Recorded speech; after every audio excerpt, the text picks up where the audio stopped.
So how does this happen? The body's inflammation cascades excessive, allowing for these diseases. Now, some people will say to me, but doc, I don't have any pain. Can you still have inflammation and have no pain? Of course you can. Of course you can. How many people have been told by their dentist to floss because it can prevent cardiovascular disease? Now, years ago, people were like, what? That's crazy. You know, you're a crazy chiropractor, and that's why you're saying that kind of nonsense. Well, no, now we know that the inflammatory load of the body is what's going to contribute towards these things, okay? So ultimately, you have to look at other sources of inflammation generators instead of simply trauma and infection.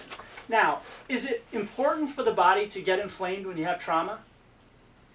Of course, absolutely. Is it important when you have an infection for the body to get inflamed in that area to send red and white blood cells? Of course. So we're not saying you're going to get rid of, and you'll never do this, you're not going to get rid of all the inflammation in your body. The body has a certain amount that's very, very beneficial and powerful. But we don't want an excessive amount, and that's the key, okay? So, good old Snoopy says the sins of the stomach are visited under the body.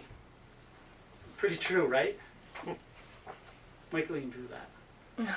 Right? Pretty cool. Yeah. So, certain foods cause inflammation. How about omega-6s and omega-3s? I know a lot of people have heard about them because I see a lot of my patients out here, right? So, omega-6s versus 3s, do we know what they are? Let's go over them. All right, so those are the fats that we have in our cells, okay? So every single cell has what they call a phospholipid bilayer. So it's kind of like a radial tire. You know how a radial tire, if you ever see it come off of a truck on the side of the road, sometimes it has those wire pieces sticking out, but there's bands going this way and that way. Well, every cell of your body, every cell has these particles of fat in the outer layer, okay? So our body can either have inflammatory fats or non-inflammatory fats. The omega-6s are very inflammatory fats. The omega-3s are non-inflammatory fats. And that's our goal, is non-inflammatory fats.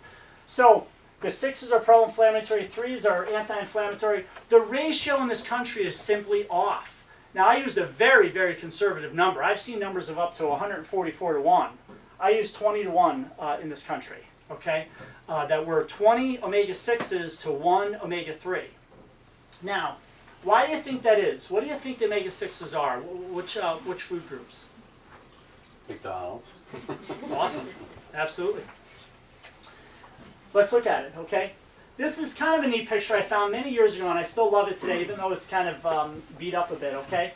But what it shows you is on your reading right is green vegetables, chia, flax, hemp, fish, wild meat, wild game, and this EPA and DHA. Those are the two critical things we want you to think about, and they're very anti-inflammatory, okay?